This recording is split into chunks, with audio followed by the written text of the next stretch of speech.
Good. Evening, ladies and gents. So final presentation for this evening is all about what happens post-acquisition. So we go through the whole scenario that we've just talked about on these last three slides. So that's this presentation. And, you know, buying a business isn't easy. It's bloody hard and it's very difficult to do, especially if you're buying profitable, cash flow positive businesses as a retirement sale.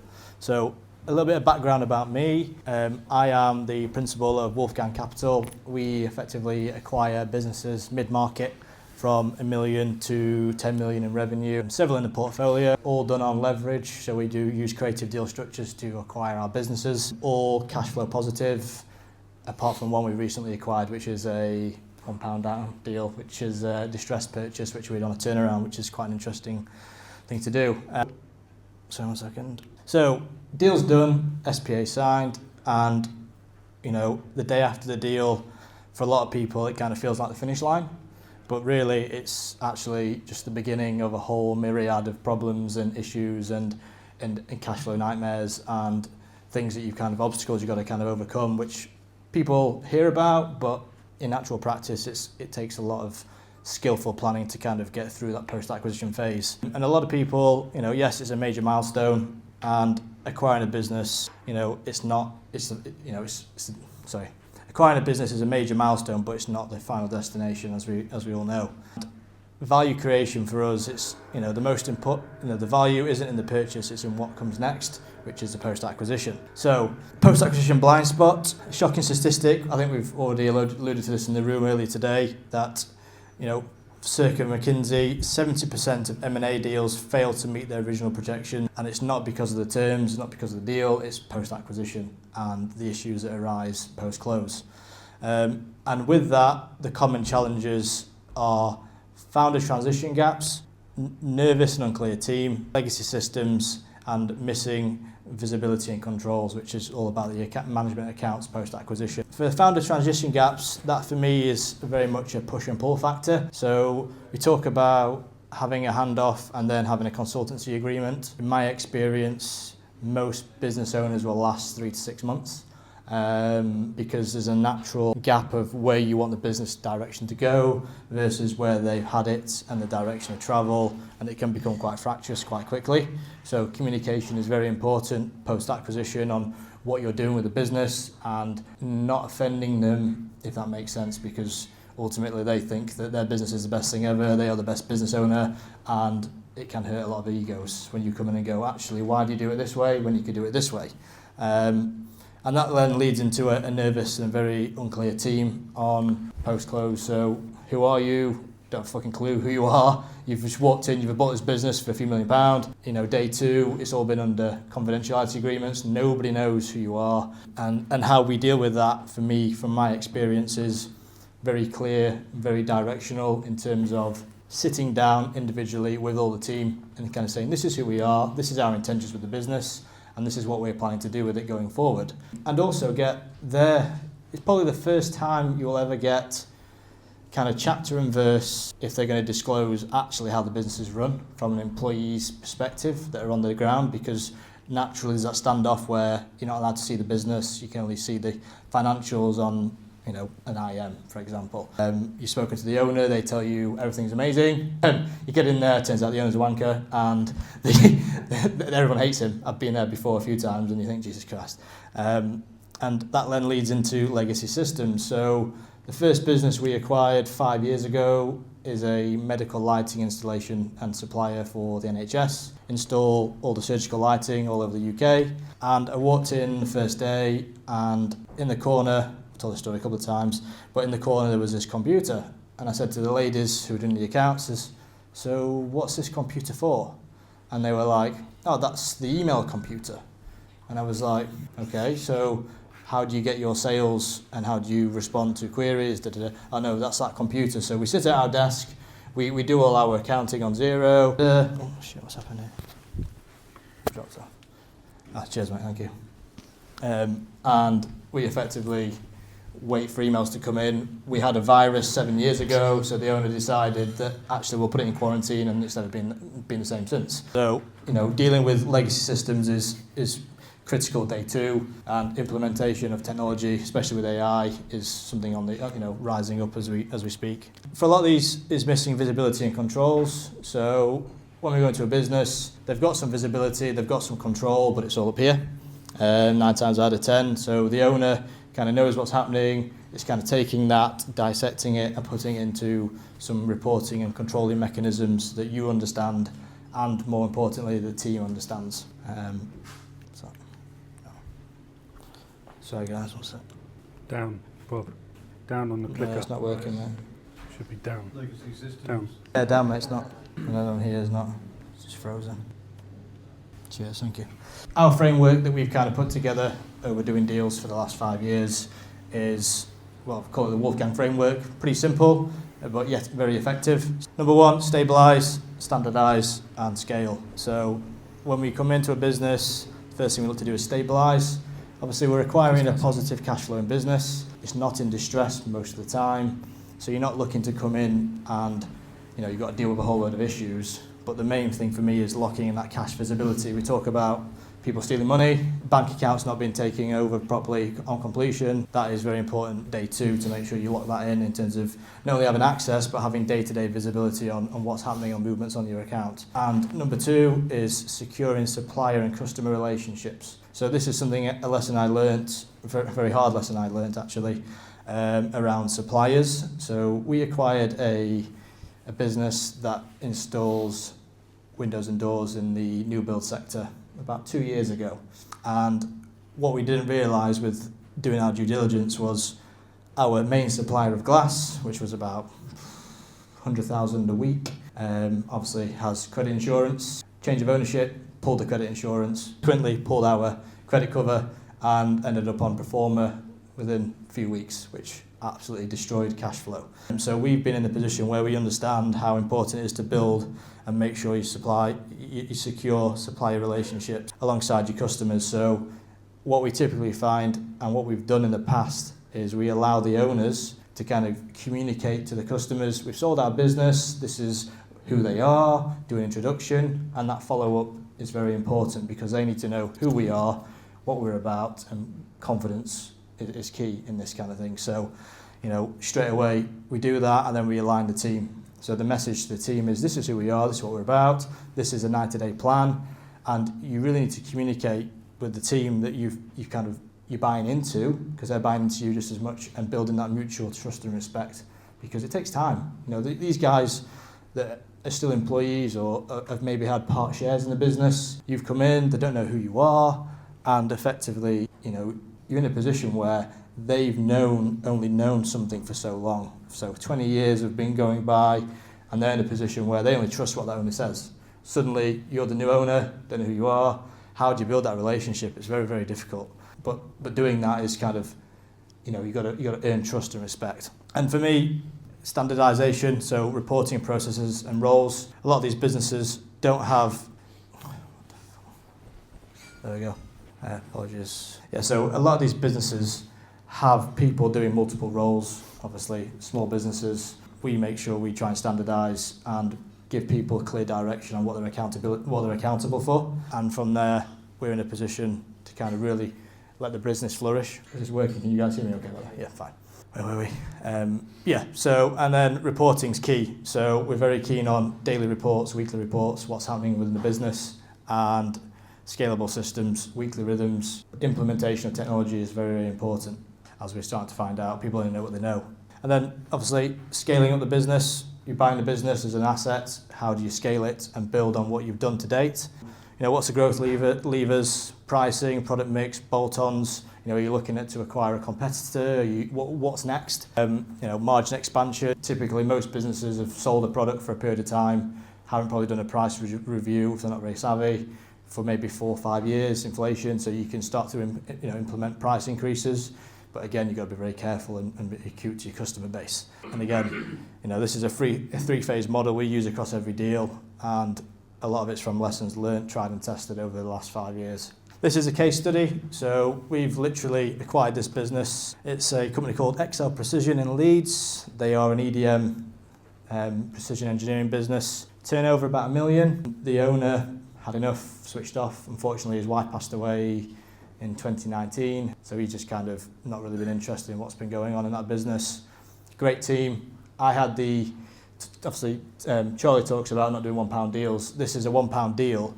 However, the difference being with this is we had the ability to go in and talk to the staff, which I found very, very interesting, to make sure we were doing the right thing. So I sat down with every single staff member, explained who we were, explained our intentions, and asked them the simple question: is if we acquire this business, is there an appetite from you guys as the employees for us to come in and build on what's happened to date? And they were kind of like, morale's low, very frustrated, no direction. See here the shutters, all these shutters were down every day. We came in and we were like, guys, why are the shutters down? They just gave up, had enough. Sales were on the decline. We've come in, me and my wife actually is the back of the room, has been instrumental in this. So we've effectively, we've acquired, it was distressed. We've put in daily cash flow oversight, staff accountability structures are in place, reporting cadence is introduced, so we've got daily and weekly reporting that's very easy, very concise. Everyone can see what's happening within the business. We're doing a pricing review, so some of the pricing is a bit out on what they're doing in terms of the customer base. I've already done the outreach, so I've personally phoned, I think, 30 of the MDs of every customer we have, myself, and I introduced myself as the incoming MD, explained to them what we are doing, what the intention is. Positively received, and this is the next thing now, equipment utilisation planning. So as we're getting busier, we need to be in a position that we can obviously increase margin and expand profitability. So for us, it's not just about talking about it. We're in the trenches building it right now, and this is week 6 of an active deal that we're actually working on. And this is 5 truths that we think that every buyer will learn or has maybe learnt so far. I could tell you these, but you've kind of got to go through it yourself, I think. Buying a business is no easy feat. And number 1 is optimistic to sell a narrative. So, there will be surprises. We've had many surprises. It may be something very small. It could be, something in due diligence that you think you've nailed and you think you've got it right. Turns out you haven't. That kind of then leads into people will then test your leadership coming into the business. Day 2 factor of who are you, what's your intentions, and also what's in it for them. A lot of these people have worked in these businesses for 30, 40 years, and their actual retention rate is very high. So, you coming in, people only like the norm, day-to-day plod. As soon as you change something different, who are you, what's it about? And so what we try and do is, we really give them direction, and we don't change too much unless it's a turnaround job. If it's profitable, we don't change anything for the first month. So we let wages get paid at the end of the month, and then people kind of relax. Because I've been in meetings with employees where they've literally been tears rolling down their face asking if the job's safe. And you have to explain that we're not here to strip the business, we're here to build on the business, the one's retiring. And once they've been paid, month 2, they kind of build that rapport and it starts to move on from there. And number 3, this comes back to the reporting. So again, data is messy. So there's a lot of data in these businesses, a lot of information that you'll be given and presented to, on a daily basis, hourly basis, if you're in there day 2, trying to understand how the business works and operates.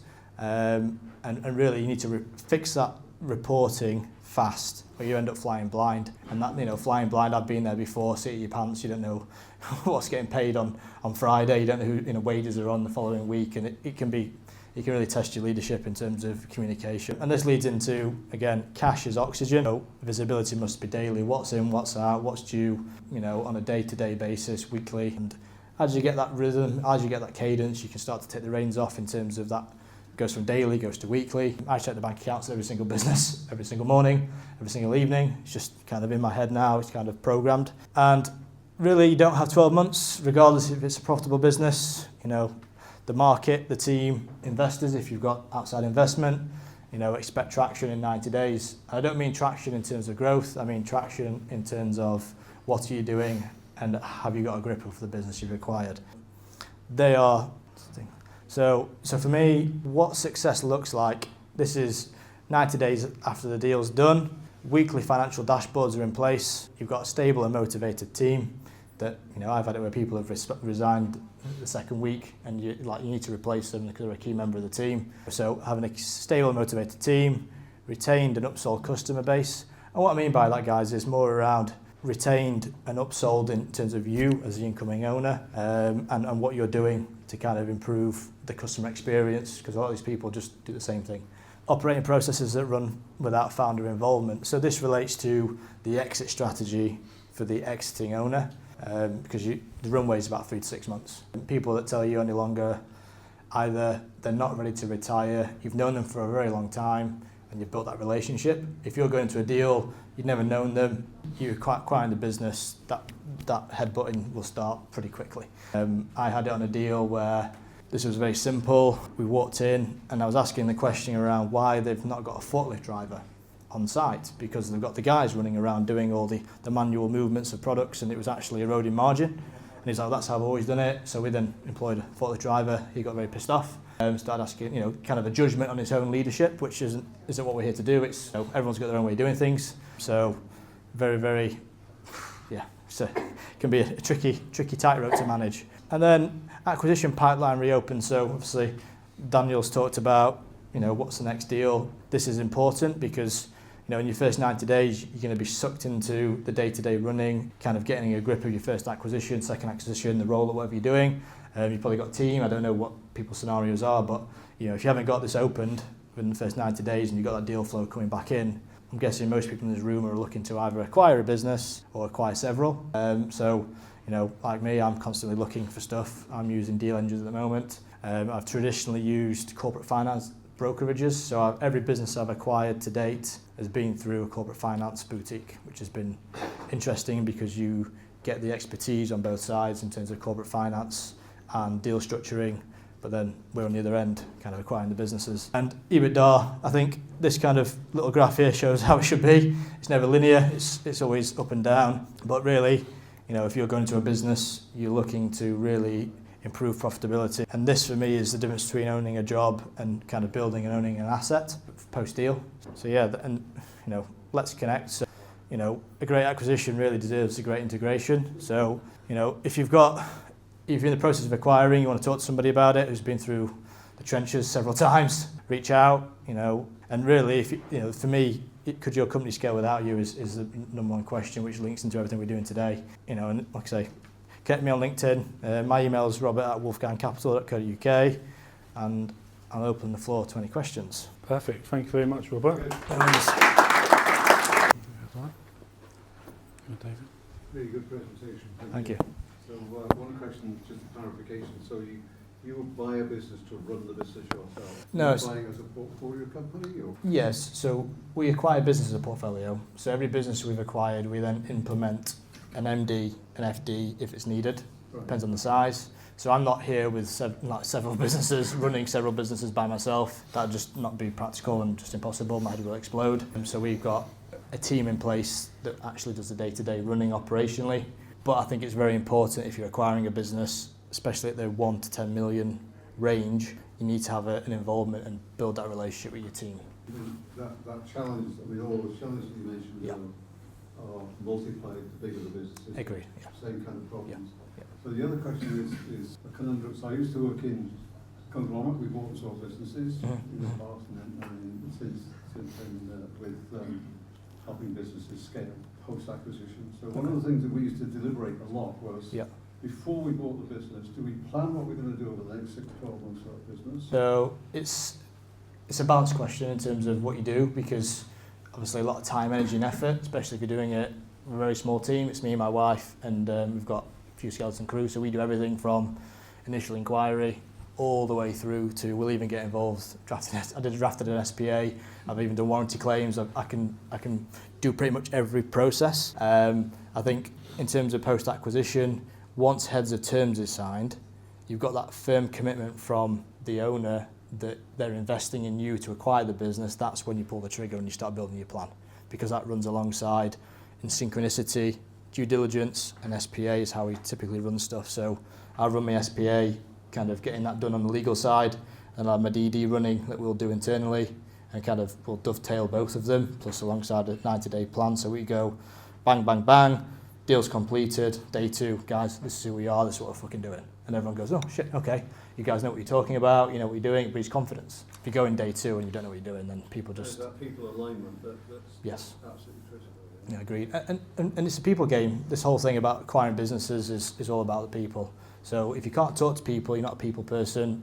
Being in the trenches, acquiring a business is bloody hard. And every business we bought has been on leverage, which has its own challenges. We use invoice finance, we use asset finance, we use creative deal structures, and it's tough. Trying to get a business.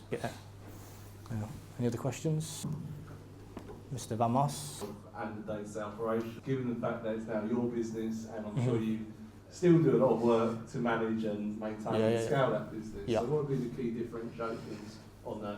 Yeah, so there's two things to it. I think one, there's a capable team member in that business that can step up. So the medical lighting business we acquired 5 years ago, there was a general manager in there that had been in that business for 30 years, a long time. He'd always been kind of kept where he was, never had a pay rise, never really looked after. The owner owned all the business. He then exited. We then stepped him up, gave him a decent pay rise, gave him a bonus structure. We even offered him equity and incentivised him that way, because we could see there was a very distrust and kind of very frustrated kind of relationship there. And now he reports to me. We've got that very good relationship. We check in weekly. There's also the other end where you maybe have got people, but you're not. The relationship with the owner and them is very, very, very close. So you have to be equally as careful that you're not being told things through rose-tinted glasses, because it's quite easy for them to say, yeah, everything's fine, and they're not actually capable of running the business. The owner's told you they are because they want an exit, so you kind of believe what they're saying. So in that instance, we'd put somebody in. So we've got an air compression systems business, and the MD in there is completely separate, and that business has grown in revenue from 1.4 million when we acquired it 3 years ago to 2.1, and then we've acquired a competitor down south in October. That's at 3 million revenue, total revenue, and we've just issued heads of terms to acquire another competitor down south for 2.8 million overall value. So lots of things happening, but to answer your question, mate, is you've got to be cute to your senses. You've got to know people, and if you can see that you need to replace, do so. If you think you can trust, and it's a two-way relationship. Hopefully that answers your question. Any other questions, queries, anything? Yeah, I got one more. Yeah, fire away. Sorry. So you just said there that you're in a business where you acquired a competitor to go on. So what special challenges does that present when you're now going to merge two businesses together? You're not business. Yeah.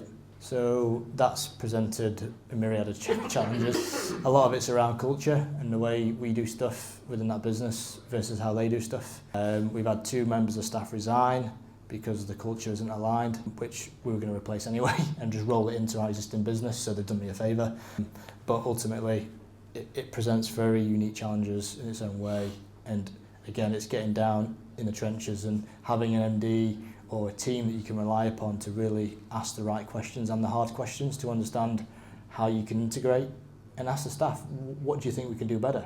We've seen it plenty of times where we've gone into businesses and we ask them, what you've been here for 30 years, what would you like to do different? And they go, well, we told the owner that we should do this. We've told him several times, he never listens because he wants to do it his way rather than the highway, and we'll implement these incremental changes, and it has a massive impact. Hopefully that answers your question. Yeah. Any other questions for anyone?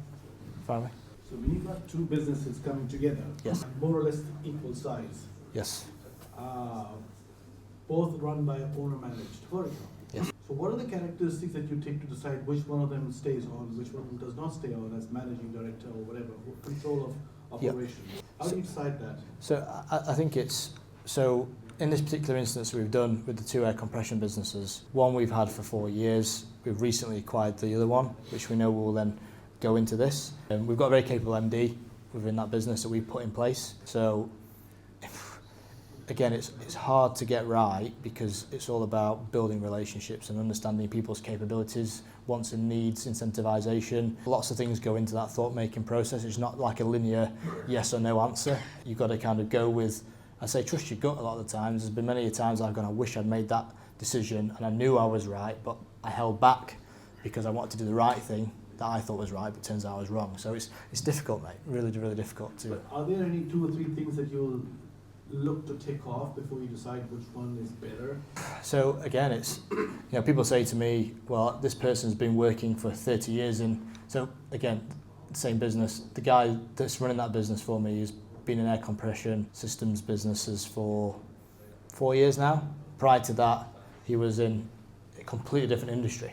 So we brought him in, and because it's a fresh perspective, fresh pair of eyes, not necessarily means that the person with the best skill set in terms of time served, if that makes sense. So yeah, so those people, yeah, exactly. Who's the best person for the job? Can they make an impact? And for me, people talk a lot of bullshit. Can people physically execute on what they said they're going to do is the main thing for me. And we see it all the time. People tell you what you want to hear, and then actually delivery, they're terrible. So for me, can you execute? If you can, show me. And that's how we operate. And I'm a very firm believer in, if you're on the train with me, you're on the train, get on board and we'll look after you. If you're off the train, you're off the train. And that's my mindset. I think you've kind of got to be a little bit ruthless in terms of how you protect what you've got, you bring people into the fold and you kind of have them as your kind of core team. But I've had it before where you fall out with people and there's issues and there's problems, but you know, if I'm in, I'm all in. So therefore I expect the same from my team, if that makes sense. It's hard to answer that question, to be honest. It's very difficult, yeah. There's no right answer. No. Sometimes people have algorithms, or not algorithms, but you know, like set of heuristics and saying, you know, this and this and this. Yeah, again, it comes to, for me on this level, it's all about the smaller stuff. Thanks. Any other questions for anyone? No? Thank you very much, Robert. Cheers, I think, thank you. yeah, we've overrun. Yeah, let's wrap this up and get a drink if you're willing to stay. If you've got to run, because I know we're touching